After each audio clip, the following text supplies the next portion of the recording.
Hi everyone, welcome to another episode of my McCartney Through The Decades series. Don't worry if you've not seen any of the previous episodes, you can watch these in any order, but I'm looking at my favourite Paul McCartney songs through the decades, and this time we're going to be looking at the 1970s.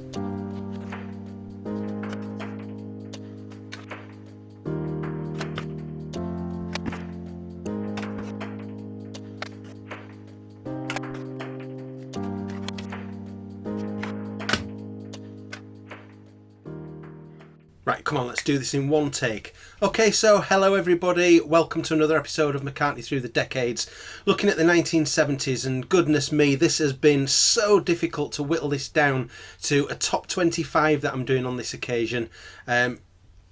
There's songs on the shortlist even that are brilliant. There's songs that didn't make it onto my shortlist that are brilliant.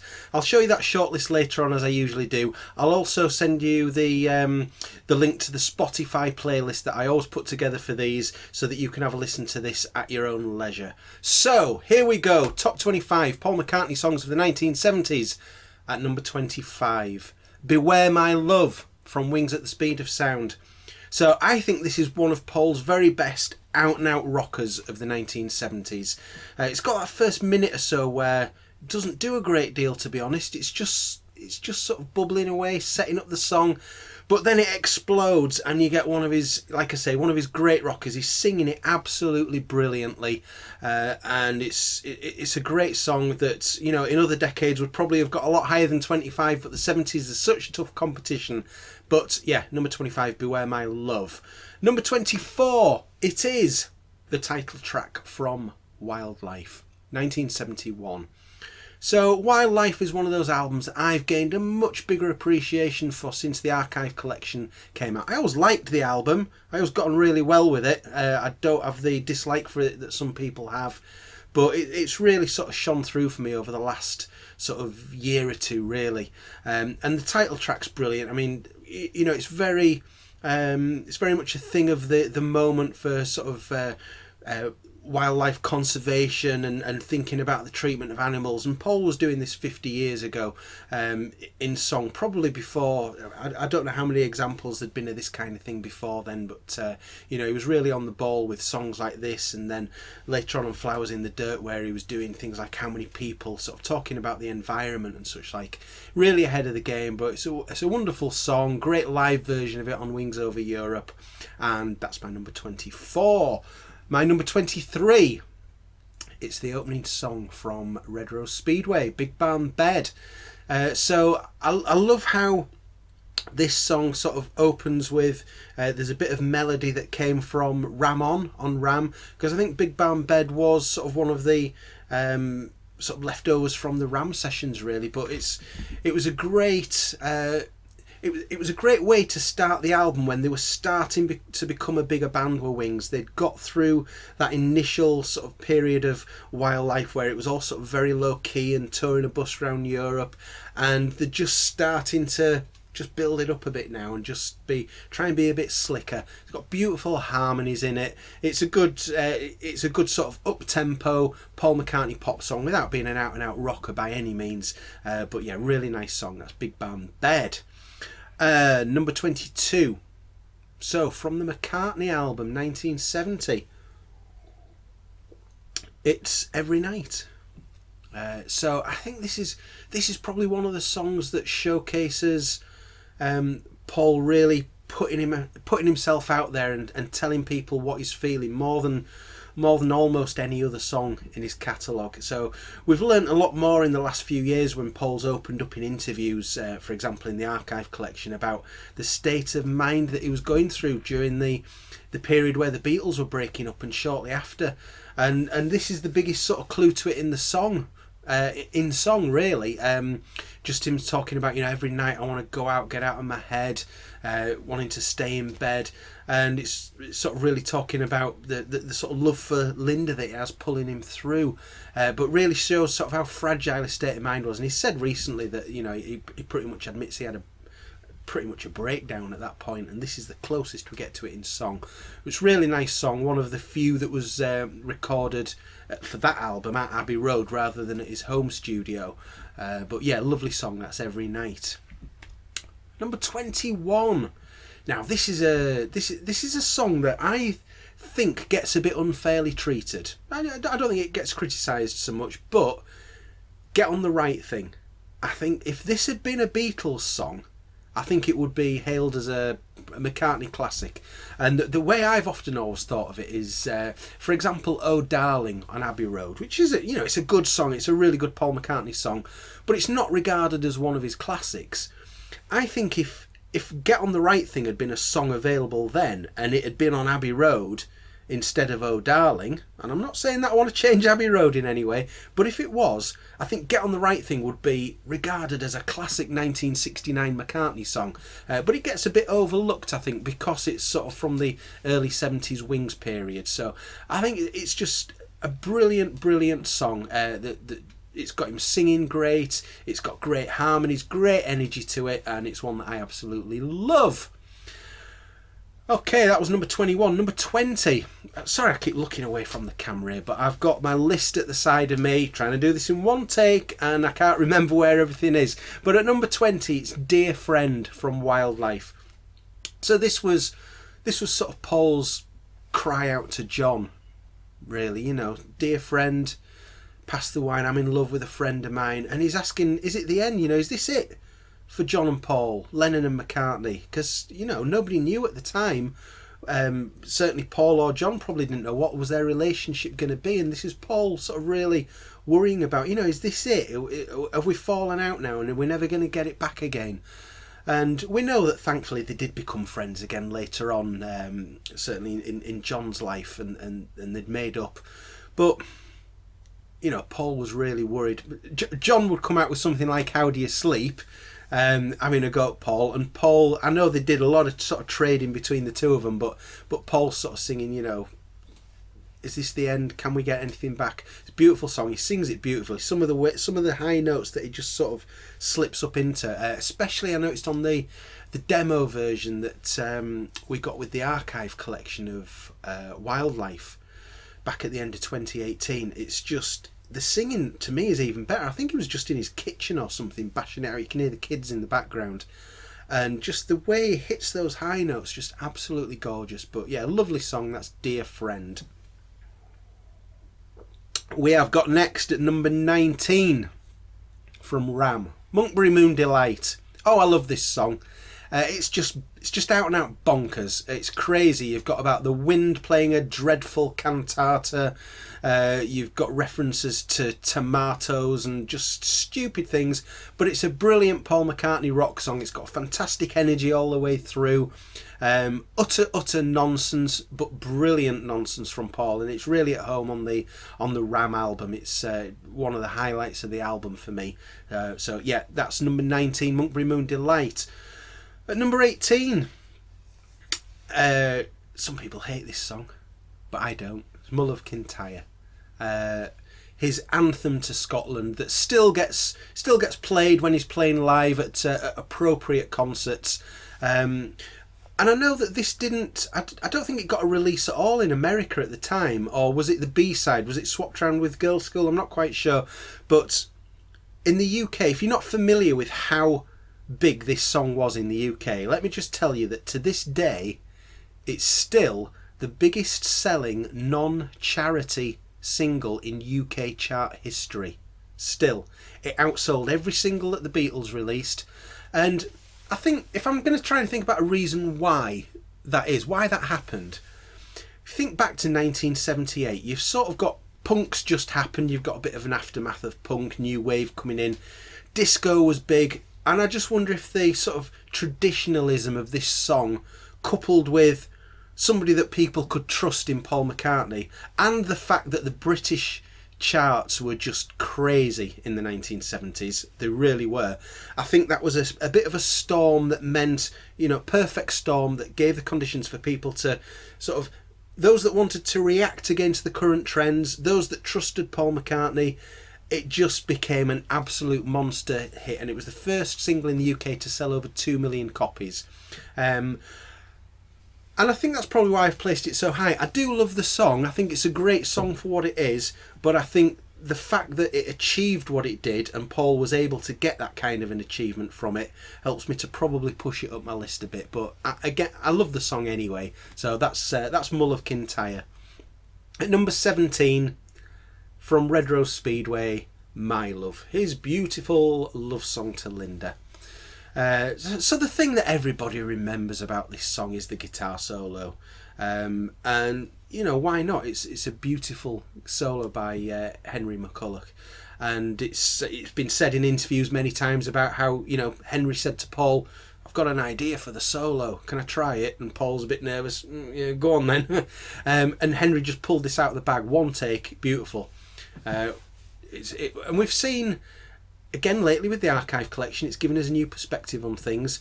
We can see that in Wings Over Europe he's playing a different solo. I don't think that that solo had been sort of set in stone at that point, and so it goes off in different places. But it's a wonderful love song, one of his greatest to Linda. I mean, he did a few, but this is certainly one of the best ones. That's My Love. Number 16. This is a bit of a special song in Paul McCartney's catalogue, I'd say. This is Another Day. So this was, if you think of the McCartney album as being, you know, he was still a Beatle when he made that, and it came out right at the point when the Beatles finished, like right on it. This is the first thing that he released to the public after the Beatles. So the first thing recorded after the Beatles and sort of coming out after that clear break of the Beatles finishing. He launched his solo career in effect with Another Day. And it's one of those songs where, you know, Paul's done a few of these over the years where it's just a song about a normal person in a normal situation, and he makes something great out of it. So he did it with his section In the Middle of a Day in the Life, which was just about, you know, waking up, getting out of bed, getting on the bus, having a smoke. This is another thing, you know, about a girl who sort of gets up, goes to work, comes back home. It's just another day. He's done it later on with things like On My Way to Work on the new album. And I think I said in the 80s video about Temporary Secretary. Could that have been the girl from Another Day, you know, in Paul's mind, maybe, who's trying to get that job as a secretary? Could be if you want it to be.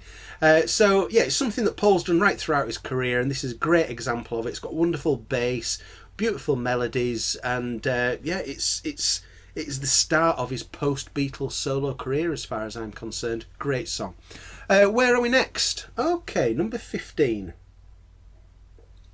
With a Little Luck, from London Town, the 1978 album that we may or may not be getting an archive collection of soon. Now, I'm specifically picking the London Town version of this, not the single version. And the reason I'm doing that is mainly because of that section, about 2/3 of the way through, where it all goes quiet for a minute or so, maybe more, and it just grooves along for a little minute or so, and then it just builds back up, and Paul comes in, and the last sort of, what have you got, 50 or so seconds, I think, of the song left at that point, he just absolutely belts it out in his best McCartney voice, and it sounds superb. It's a great pop song that allows it time to breathe on the album, and then hits you with a magnificent ending. So that's why I'm placing it sort of pretty high in my top chart there. That's With a Little Luck. Number 14. Oh, this is a song that I love. It's a B-side this time, and it's the B-side to Another Day. It's Oh Woman Oh Why. So it starts with that great, just that very simple drum beat, but it's got a lot of presence through your speakers. You've got that wonderful reverby slide guitar that goes through it. There's these just random, for no reason at all, gunshots in the song, and then you find out sort of later on, I certainly did, you see photos of Paul. Actually, it was actually Paul in a sort of like a shooting range firing shots. That goes onto the album. So, you know, he's gone to those lengths to put these little touches into the song, which is brilliant. But I think he's singing it great. It's like a jam, really. It's a groove and a feel more than it is a song to me. Something that, you know, if you fast forward nearly 20 years and just sort of tame it down a bit, Rough Ride could have been a sort of a tamed down version of this, a little bit, you know, tell me if you think I'm talking nonsense here. You usually do, and I thank you for it. But Oh Woman Oh Why is brilliant. I love the version that's on Twin Freaks that came out about, when was that? Sort of 13, 14 years ago. Just a brilliant song. And next we have, we're starting to get into the territory now. Number 13 and upwards, these are just classics, absolute classics. It's insane how many great songs this man made in the 1970s. And a lot of you will put this next song a lot higher, Live and Let Die. His James Bond theme tune from the film of the same name. Roger Moore's first outing as Bond. I'm probably going to do a James Bond theme tune video at some point fairly soon. So this will no doubt feature well in that. But it's one that still performs to this day, gets the big pyrotechnics out. I wonder, in Paul's solo career, this is probably up there in the top 2 or 3 most well-known songs, maybe the most well-known. I'm not sure. There's another one coming later on that might be more well-known, but it's, Guns N' Roses have covered it very famously, so it got a new audience from that. But it's just a classic McCartney song. It starts in one direction, it goes off in another, it goes into sort of reggae style tunes, and Paul tells the story of when he recorded the song, he took it to the Bond producers. And they said, yeah, great demo, when are you going to record the real one? And he said, that is the real one. So it's interesting how sort of people thought it wasn't actually the final version. But wonderful song, classic in Paul McCartney's career. Beatles and non-Beatles, I would say. That's Live and Let Die at number 13. Number 12. Sorry, this is quite difficult on your throat when you're not pausing. Number 12, from Ram. The Backseat of My Car, the closing song. I think it's one of those that maybe again gets overlooked a little bit for what it is, because it's a fantastic song. Again, it's got different sections in it. That he does that so often through his career. He's not content with a song being one thing. It's going to be a few things, and he's the master at doing that as far as I'm concerned. But I think it's a wonderful ending. It's something that, Brian Wilson could have done and made a great song out of. It could have almost been something that Queen could have maybe done a couple of years later, and if McCartney hadn't made it, it maybe could have been a Queen song, and I think they would have probably done a great job at it. Wonderful ending to a wonderful album anyway. That's Backseat of My Car. Number 11. I wonder, and I don't have any figures to back this up, but I wonder if this is the song that Paul McCartney earns more money from than any other. And fair play to the guy, because he's earned it as far as I'm concerned. Wonderful Christmas Time. Now, I was listening to this song earlier, and it got me thinking that this is one of those songs that it can be whatever you want it to be. If you want to hate this song, then, you can probably justify that. If you want to love it, you can do. If you want to think that it's too simplistic, then that's a valid point of view. But if you want to talk about the hidden depths that are there, if you really listen for them, then that's true as well. It really is. It can be whatever you want it to be, this song.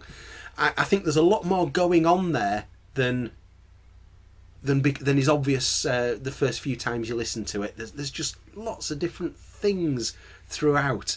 And it's one of my absolute Christmas classics. Obviously it comes from the McCartney 2 sessions, and it's very much a McCartney 2 kind of song, but it was released in 1979, hence why it's on this video and not the 1980s one. But I think, surely he's earning big money from this every year with the amount of times it gets played in December. I wouldn't be surprised if it's the biggest earning song he's ever written, but if anybody's got any facts on that backs it up or proves that to be rubbish, then let me know, because I would love to know. But anyway, we're into the top 10 now. From Venus and Mars. Is this the first song from Venus and Mars that I've mentioned? Let me just have a little look. Yeah, it is. Listen to what the man said. Just brilliant. It's one of his absolute greatest up-tempo pop songs, I would say. The sax solo, it's like, is it a soprano sax, really high sax? That was the first take. The guy came in, Tom Wood, possibly? He came in, recorded this saxophone solo. They said, yeah, brilliant. He did a few more takes to try and sort of get the feel of it, and none of them were regarded as good as that first take, so that's what they went with. That was just him sort of riffing along to the song, and it's just absolutely perfect. But, you know, yeah, it's one that Paul played extensively throughout that 1976 tour. It was done wonderfully live, and then he's not really done a great deal with it live since, which is kind of surprising for what a wonderful song it is. But I think it's one of his genius pop moments. It's right up there. So yeah, that's my number 10. Number 9, from Band on the Run, Bluebird. Beautiful song. Just, you know, it's gentle, it's lovely. He's talked in interviews about it being regarded as one of his bird songs. So was this the first sort of follow up to Blackbird? If it's not a follow up, but you know what I mean. Again, it's got that beautiful sax solo in. Was that Howie Casey from Liverpool who did that? I'm going from memory there. Who then sort of played on the 1976 tour, and I think he harks back to sort of pre-fame days with the Beatles. Howie Casey, he was on the Liverpool scene that played along with them, so it was great to have that link back to those days. But it's just a gorgeous song. Again, sort of, I think after the 76 tour, was it pretty much ditched? Has he done a lot with it since? I certainly don't remember hearing of him playing it much or at all since then, but it's a gorgeous song anyway. Number 8, another McCartney pop classic, big smash hit all over, Silly Love Songs, and there's probably a few people going, oh god, I hate that song, but it's just wonderful. That fantastic bass line, that's what everybody says about Silly Love Songs, isn't it? Oh, it's got a magnificent bass line. Well, it has, and that's why they say it. But I think it's the demo version, when it was just a really sort of low-key thing, didn't sound like it was going to be much at all. And it's amazing what a song he's made from it. Again, I love the way that, a bit like with The Little Luck, it's sort of got a bit of a break and then it comes back with a great finish. It's, again, another one of his great classic pop songs that's been, again, strangely overlooked live over the past sort of 30 years of his live career. But there you go, Paul knows what he wants to play live, and it's clearly not this song. Number 7, I imagine a lot of people will probably have this further up their list, but number 7 is no mean feat for McCartney 70s songs. It's Band on the Run, the title track from Band on the Run. It is a genius song. It's amazing. It's you know, it's in 3 parts. You don't need me to tell you this. You know what Band on the Run is. But it is one of his classic songs. I think he's done 6 better, personally, in the 1970s. But, you know, this was the smash that got him back being Paul McCartney, rock star, superstar. After the slowish start, not slow in terms of quality, but slow in terms of sort of build up to his solo career. Wonderful stories of the making of this album out in Nigeria, in Lagos, and some not so wonderful stories, but yeah, brilliant song from a brilliant album, and one of his best known, surely. Number 6. Well, we're following on from Band on the Run with Jet. That's a natural thing to do, as it does follow on the album. I absolutely adore Jet, and I always have done. Another one of his great pop songs, just driving energy all the way through that song. He's continued to play it live through the decades, so he obviously loves it as well. Obviously the great sort of tale of suffragettes and majors and all that kind of thing, and it's one that special place in my heart because the All the Best album from back in the sort of mid to late 80s was my sort of introduction to Paul McCartney as a solo star, and that was the opening song on that album. So I got used to Jet, Band on the Run as an order before Band on the Run and Jet. Whenever I hear Jet followed by Band on the Run, it always brings back memories of that album for me and my start as a McCartney fan, and that's one of the absolute highlights for me of his career. Okay, we're into the top 5 now. At number 5, from Ram, Uncle Albert, Admiral Halsey. I just think it's genius, this song. He's done other songs that I think are similar later on. So I talked about the 21st Century when I mentioned Despite Repeated Warnings. I think there's a lot of elements of Despite Repeated Warnings that remind me of Uncle Albert, Admiral Halsey, with the captain and the different voices that come in. But I just think it just oozes melody, it oozes class. It's sort of a funny song. It goes a little bit Yellow Submarine, I think, when the captain comes in with the sort of the other kind of voice that he uses. And then it's got that great Hands Across the Water ending to it. I think it's just brilliant from start to finish. And Ram is a genius album. Uncle Albert, Admiral Halsey is one of the best parts of that album for me. Okay, right, we're into the top 4 now, and what I can tell you about the top 4 is that all 4 songs are from different albums. Okay, so we've got a bit of variety coming up here.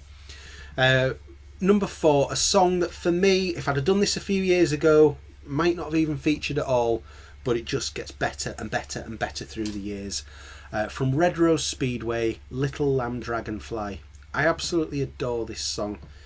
It's just got such beautiful melodies in it. It's got a great sentiment from Paul. It's one of those early ones where you hear that he's starting to care about animals, and he's told a story about that line about Little Lamb, I can help you out, but I cannot help you in. I was the other way around, I might have got that wrong. And he's talking about a lamb that was born on his farm in Scotland, where he could see the lamb being born, but he wasn't able to help it stay alive. So he's mentioned that story a few times, and it's just absolutely gorgeous from start to finish. The backing vocals that work beautifully against the melody, and it is just gorgeous. I can't praise this song highly enough. I wouldn't be surprised if I thought about my top McCartney songs of the 70s again in a few years' time if this has gone even higher. But to put it at number 4, I'm very, very happy that it's done well in my poll. Number 3.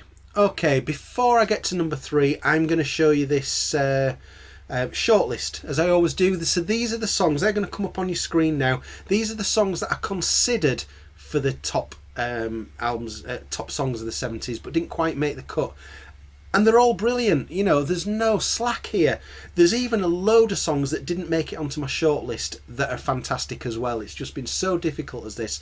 But they should have gone passed by now on your screen, so I'll crack on with number 3, which is from Ram, and it's Dear Boy. So I mentioned that they're all from different albums now, so that means that I'm declaring this my top song from Ram. This is a song about this is Paul sort of talking to Linda's first husband, and basically saying, dear boy, you didn't know what you had. You didn't realise what a great woman you had here. John Lennon took it as a dig against him, which it was never intended to be. But it's one of those songs where if you really listen to it, and I mean really listen, through headphones especially, there's just so much happening in this song. It's so layered, and the way that he's put it together is just magnificent. And I think this is something that Brian Wilson, who I regard as probably the greatest American pop music genius there's ever been, he would be proud of this at his peak if he'd have put an arrangement together like this. And it shows that Paul was still able to operate at that level. But it's a wonderful song that just sort of blows my mind every time I hear it still. So, top 2 we're into now. These are just 2 amazing songs. So, number 2 from Band on the Run is, I've gone with the final song on the album, 1985. The way that this song just builds, and this is typical McCartney. I've sort of briefly mentioned this before, but he uses a classic McCartney trick twice in this song. That is done throughout the years when things are getting a little bit heavy, a little bit tense.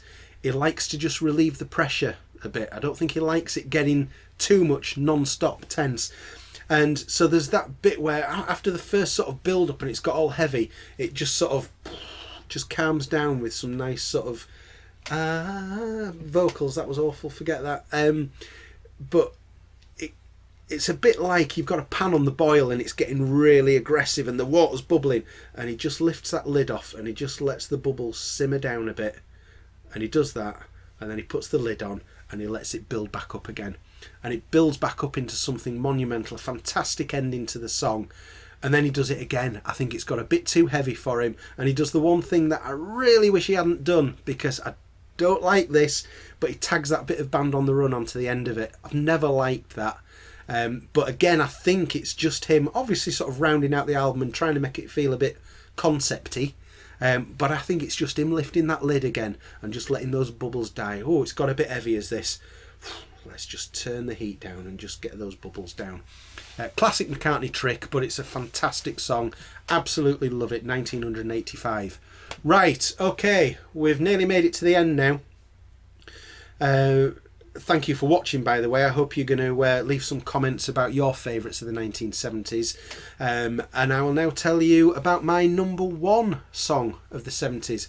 I don't think this is just my favourite Paul McCartney song of the 70s. I think this is my favourite Paul McCartney song of all time. And I'm including the Beatles in that period.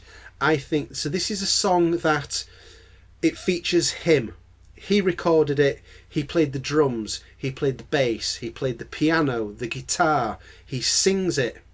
The only other person on this record is the person who the song is about, and that's Linda. Linda is probably his greatest subject for a song he's ever had, and this is his greatest song to her, and it is the purest Paul McCartney song I believe that there is. I'm sure you've guessed it by now what I'm talking about. I'm of course talking about Maybe I'm Amazed. That is my number one Paul McCartney song of the 70s and all time, if I'm being truthful. Absolute genius. And let me know what you think. I hope you've enjoyed this. I'll be back soon with the 1960s, and that is going to be ridiculously difficult. But thank you very much for watching. I'll see you again soon. Goodbye. Did it in one take. Yes.